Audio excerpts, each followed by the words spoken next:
کہ معزز دوستو، موت جو زندگی کی ابتدا سے ہی انسانوں کے لیے ایک پہیلی بنی رہی ہے، جسے ہم سائنس، ٹیکنالوجی اور بے انتہا ترقی کے باوجود نہ تو سمجھ سکے ہیں اور نہ ہی اس پر قابو پا سکے ہیں۔ دنیا میں پائی جانے والی تہذیبوں میں موت سے جڑے بہت ہی عجیب و غریب اور انتہائی دلچسپ نظریات پائے جاتے ہیں۔ کچھ لوگوں کا ماننا ہے کہ موت کے بعد انسان کا دوسرا جنم ہوتا ہے، جس کے بعد وہ دنیا میں واپس آ جاتا ہے، جبکہ کچھ لوگوں کا ماننا ہے کہ انسان مرنے کے بعد ایک ستارہ بن جاتا ہے۔ اسی طرح کچھ لوگوں کا ایمان ہے کہ مرنے کے بعد انسان کی روح جانوروں اور کیڑوں مکوڑوں میں منتقل ہو جاتی ہے اور وہ کیڑے مکوڑے بن جاتے ہیں۔ لیکن دین اسلام ہمیں موت کے بعد ایک ایسی زندگی کے بارے میں بتاتا ہے جو کبھی ختم نہیں ہوگی۔ یہ ایک ایسی زندگی ہوگی جہاں ہمیں ہمارے اعمال کے مطابق سزا یا جزا ملے گی۔ لیکن اس دنیا میں ایک کتاب ایسی بھی ہے جو آج سے ہزاروں سال پہلے لکھی گئی تھی۔ اس کتاب میں موت کے بعد پیش آنے والے حالات اور ان حالات پر قابو پانے کے طریقے اور منتر درج ہیں۔ اس کتاب کا نام دی بک آف ڈیڈ ہے۔ اسے عربی میں کتاب الاموات کہا جاتا ہے۔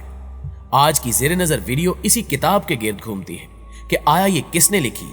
کیا یہ واقعی شیطان کے ہاتھوں تحریر ہوئی یا پھر بدروحوں نے اس کتاب کو کالے علم کے لیے ہم انسانوں تک پہنچایا ہے؟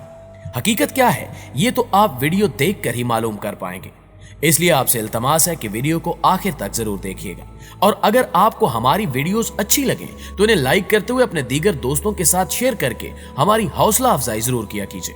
تو آئیے چل کر دی بک آف ڈیتھ کی حقیقت جاننے کی کوشش کرتے ہیں۔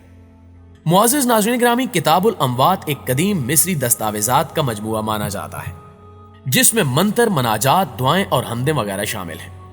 اس کتاب کو اس دور میں عام لوگ اپنی قبر یا تابوت میں رکھنے کے لیے خریدتے تھے۔ ان کا عقیدہ تھا کہ مرنے کے بعد ان کو پڑھ کے وہ کچھ فوائد اور خصوصی مراد حاصل کر سکیں گے۔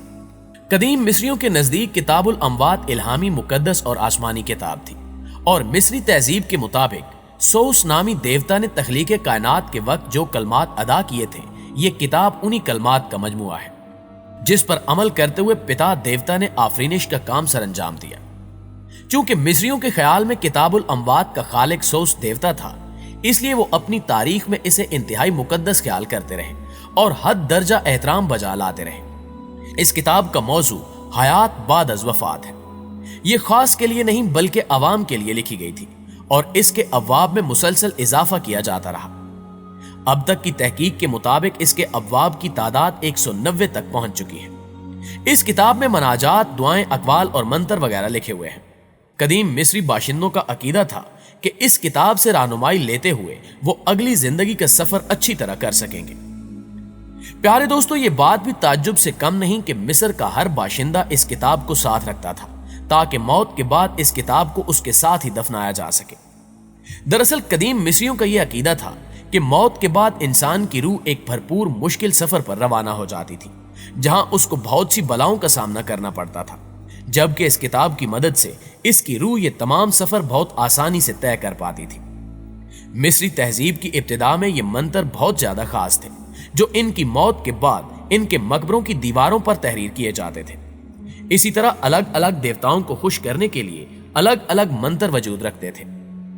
قدیم مصری عقائد کے مطابق جب کوئی فرعون مر جاتا تھا تو وہ ان پرانے منتروں کے ذریعے دیوتاؤں کو خوش کر کے خود بھی ایک دیوتا کا درجہ حاصل کر لیتا تھا۔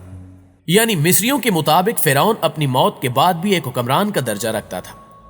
دلچسپ ترین بات تو یہ ہے کہ اگر کوئی دیوتا اس مرنے والے فرعون سے راضی نہ ہوتا تو اس میں ڈرانے اور دھمکانے کے لیے بھی منتر موجود تھے جو اس فرعون کے مقبرے پر درج کیے جاتے تھے۔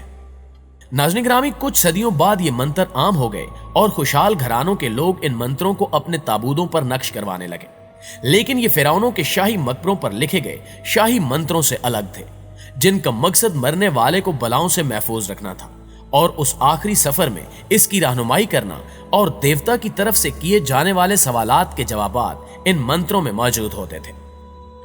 2000 قبل مسیح تک یہ منتر اس قدر عام ہو چکے تھے کہ ان کو کتابوں کی صورت میں تحریر کر کے ہر فوت ہونے والے مصری باشندے کے ساتھ دفنایا جاتا تھا۔ ہر مصری اس کتاب کو خریدنے کا بندوبست اپنی زندگی میں ہی کر لیتا تھا تاکہ موت کے بعد اس کو آگے آنے والی زندگی میں کوئی مشکل پیش نہ آئے۔ موجودہ دور میں اس کتاب کا سب سے قدیم نسخہ برٹش میوزیم آف لندن میں موجود ہے۔ اس کتاب میں بتایا گیا ہے کہ اس دور میں جب کوئی انسان مر جاتا تھا تو فوت شدہ انسان کے دل کے سوا